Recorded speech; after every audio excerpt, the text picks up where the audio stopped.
देखिए, कुदरत के दो नियम हैं, या तो देकर जाओ या सब कुछ छोड़कर जाओ। साथ में ले जाने की कोई व्यवस्था नहीं है। आप कितना भी धन कमा लो, कितना भी नाम यश कमा लो, सब यहीं छोड़ के जाना है। आप सोचो कि मैं साथ में लेके जा सकूं, तो ऐसी कोई व्यवस्था नहीं है। दो ही ऑप्शन कुदरत ने हमारे सामने रखे हैं, देकर जाओ या छोड़कर जाओ। या तो ये चुनो या ये चुनो, लेकिन आप साथ में कुछ लेके नहीं जा सकते। ये कुदरत का नियम है।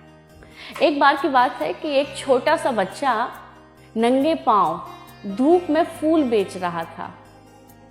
एक सज्जन की दृष्टि उस पर पड़ी। सज्जन ने देखा कि उसके पांव जल रहे हैं। मन में करुणा आ गई।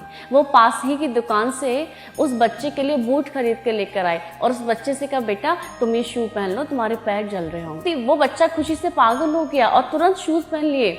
और जैसे ही जूते पहने तो बड़ा खुश हुआ, बड़ा आनंदित हुआ और उस व्यक्ति का हाथ पकड़ लिया। और उस व्यक्ति का हाथ पकड़कर वो बच्चा बोला, अंकल आप भगवान है ना? वो व्यक्ति बोला, नहीं बेटा मैं भगवान नहीं हूँ, मैं बस ऐसे ही एक साधारण सा इंसान हूँ, लेकिन तुम ये बात क्यों कह रहे हो? तो बच्चा बोला, अंकल फिर आप पक्का ना भगवान के दोस्त होंगे। वो व्यक्ति बोला, लेकिन कैसे? क्योंकि अंकल आप जानते हैं, कल रात मैंने ना भगवान को प्रार्थना किया था, भगवान से अरदास की थी कि ठाकुर जी मेरे पैर धूप में बहुत जलते हैं, आप मुझे बूट ला के दे दो ना।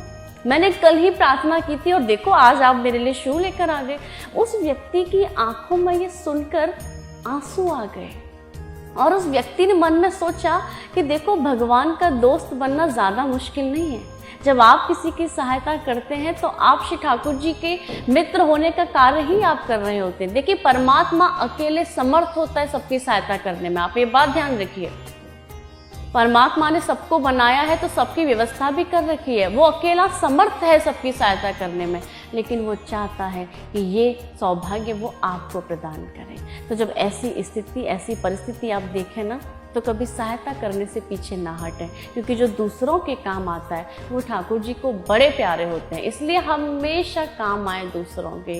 ये शरीर परोपकार के लिए बना है। देखिए, नदियाँ कभी अपना जल नहीं पीती हैं, वृक्ष कभी अपना फल नहीं खाते। एक मानव ही है जो केवल और केवल अपने विषय में सोचता है। तो आपको सेल्फिश नहीं होना है, आपको सबके लिए काम करना है, आपको परोपकार की भावना को लेकर अपना जीवन जीना है।